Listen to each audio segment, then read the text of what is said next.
Hi, I'm Avery. In today's video, I just wanted to show off everything I made in the month of June. I think monthly videos are going to work better for me than trying to make a weekly video, just because there's some weeks where I sew a lot and some weeks where I don't really get much sewn at all. So I think spanning it over a month period is going to work best for me, and I'll have plenty to show off. And this video is not going to be in any kind of like chronological order of how I've sewed them. These are all just things that I finished in June. A couple of them I may have started the month earlier, but they were finished in June. So if that sounds interesting, just keep watching. So the first thing I'm going to go over are actually my two Sew Fruity entries, and I did win a prize this year. I was very excited. I got the year subscription to Stash Hub Plus, but I'd already purchased that subscription and I love that app so much. It's really helped me organize my sewing patterns and fabric, but they said they can just add it to next year or whenever the end of my subscription is. So I'll get a free year of Stash Hub, so I'm very grateful for that. It's really cool winning stuff. So the first entry I made is a toiletry set, and these I've quilted with a medium loft batting. I think I did 1 inch vertical lines, and it's this really cool gingham lemon fabric, and then on the inside is a yellow gingham. And they've all got this zipper by the yard white tape with gold teeth and hardware. And I'm gonna keep these empty because I've made so many bags, but they all have stuff in them. So if I ever were to go on vacation or something, I don't have any bags that are just empty that I can just throw everything I need for that specific trip into. So all 3 of these I'm going to leave empty and just underneath of my sink for when I want to use them. I can throw everything for that trip into these bags. So I'm excited to have those. And then my second entry, I've had this cotton flannel fabric in my stash for a long time. There was a point a couple years ago where I was making reusable paper towels just for myself. And I got to a point where I had enough, so I didn't even need this fabric. So it's been in the stash for a while, but I just made some cute little pajama pants, little inseam pockets. This is Simplicity, or is it Simplicity? I'll put the pattern up, but it's just a nice wide flowy leg pair of pajama pants, and they're very soft and cozy. So those were my 2 Sew Fruity entries. And then I finished a bag I was making for my mom, and I'll insert a video clip of that bag. I did like the pattern. The instructions were not the best, but overall the pattern was really cool. I liked all the different compartments. However, my machine does not do very well going over thick seams and stuff like that, and this bag had a lot of really thick seams. So I ended up having to hand sew a lot of it, and that wasn't my favorite thing, but I like the pattern so much I think I might even just remake one and just for myself and just hand sew the entire thing so I don't have to worry about my machine messing up.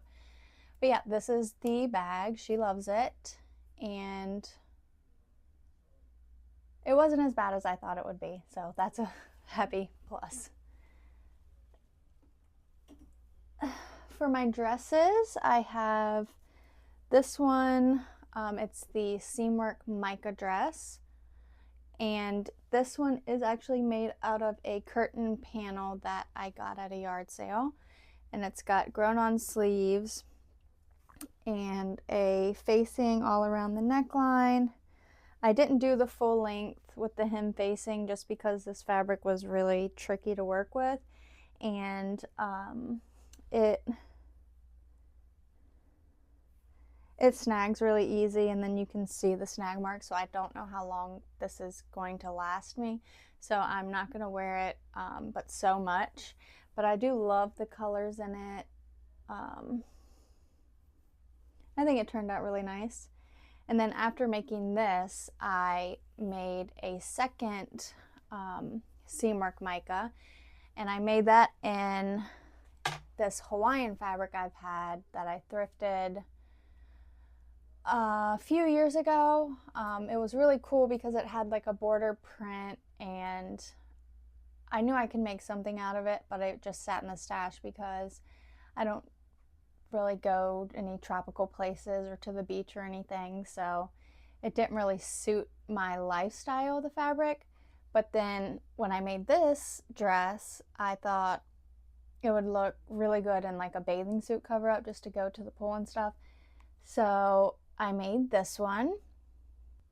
I don't have it with me right now because I wore it yesterday and I think I left it in my sister's pool bag, but I'll insert the video. It turned out really nice. The fabric was actually a little weightier than I thought it would be, but I really like the hem facing all along the slit on both sides. The drape of the fabric is really nice, and I love the cover up. I really like the shape of this dress, and I would like to make it as like an everyday dress. I just would have to adjust the neckline a bunch because it comes down really low, and I don't particularly like a low neckline. But yeah, I would make it, again, just alter that neckline in like a more of an everyday wear around kind of fabric. The next thing I made is my Marie dress by SundaySchoolPatterns,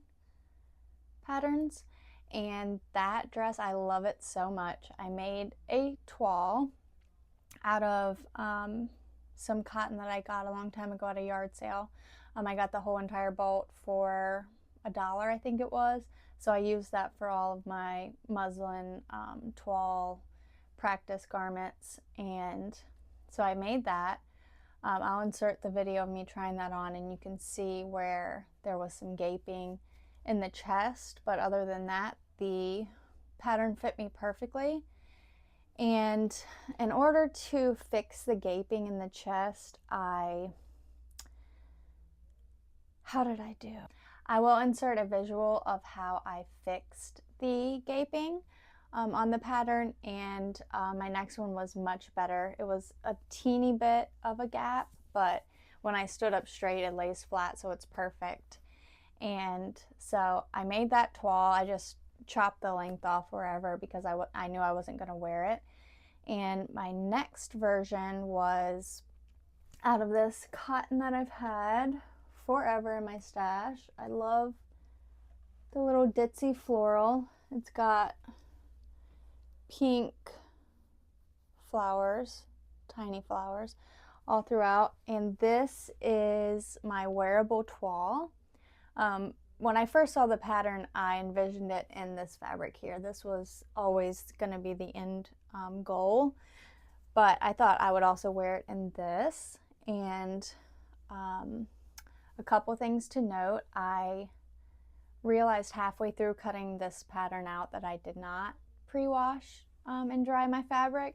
So unfortunately, with how perfect this fits, I'm terrified it's going to shrink the first time I wash it.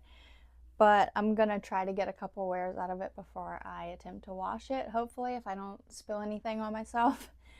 But yeah, I love this one. I did it the longer length. I did a matching invisible zipper. Some things to note. I did add also a 1/2 inch to this bust piece because it wasn't sitting underneath of my bra, and I don't like things that kind of sit above the bottom of my bra. And I'll insert some pictures of me wearing it, but I do love this dress. I love the cotton. It's a very soft kind of cotton. I'm not sure what kind it is. I got it a while back. But yeah, I love this. I love the gathering on the sides where it's kind of that drop waist trend, but it's just classic enough to kind of outlive the trend, I think. I love the shape of it. I love the gathering under the bust here. And for this one I can't remember what size I made, but I know I made the size for my bust. And my bust is 1 to 2 sizes smaller than my hips usually, and I think that was the case in this pattern. But I saw the amount of gathering, so I knew that I would be okay and have some ease in the hip area. I will note on this pattern, and I may have missed it, but I didn't see finished garment measurements at all in this pattern, so I just was kind of guessing and hoping I made the right size. That's why I made my first toile, and yeah, it did work. But yeah, the bust was my size, and then it was a couple sizes size down in the hips. And then for the final version, I am so proud of this dress. I love it so much. I wore it to my niece's dance recital and I got compliments on it. This fabric I've been holding on to for a long time. I wanted to wait till I found the perfect pattern, and I think I did. So it's just I'm not sure what weight, but it's a light denim. And I did some top stitching all around.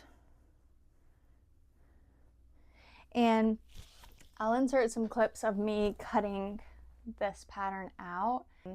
I didn't have nearly as much fabric as the pattern called for, but I kind of played what I've heard other people call like pattern Tetris, and kind of figured it out, and I drew it onto the fabric to make sure that it would all fit before I cut it. And I ended up having to cut 4 inches off the length, but it still is below my knee, so I'm okay with the length. And I ended up having just enough fabric, and I'm so happy I made this. I'm gonna wear it all the time. I've already worn it a couple times, and it's just the perfect summer dress. I think it's a great pattern, and if you haven't, you should look into it. The last thing I made in June is my Beth Blouse, and this shirt I absolutely love. I can't remember what this fabric is exactly. I got it from Joann a long time ago, before I realized that it's not really my color or in my color palette, but I kind of take that with a grain of salt, because if the shirt looks good, hopefully you'll just be looking at the shirt and not how it washes me out or whatever. But yeah, I made this. It's kind of like a mustardy yellow. The buttons are coconut shells. And I did the ruffle on the placket, the collar, and the sleeves. I love how the ruffles turned out, but this fabric was such a pain to gather because it frayed so badly. There was just loose threads everywhere. It was really tricky to find my gathering threads, but I'm very happy with how it turned out, and I think it was so worth it. I already have one more version that I am currently working on, and I should have that done in a few days, hopefully. And I still have plans for like another 2. I want to make one out of this black cotton linen I have, and then I also want an all white version of this, because that will match with any kind of like pants I want to pair it with, because I have some cool pants that are in the plans out of different patterned fabric that I think a white top would just go perfectly with. And I think that that is all of my sewing I did in June. And as far as plans go, my plans are very tentative at the moment. I have my one Beth blouse that's on my ironing board right now. I'm making that out of a really cool tablecloth I found. So I'm really excited to show that. I've got some really cool gold buttons with like roses on them. It's going to be a really cool heirloom piece, if you will. And I'm working on a nightgown for my best friend for her birthday. And then after that, I have plans to make at least one, probably 2 pairs of the Falconer pants by Helen's Closet, I think.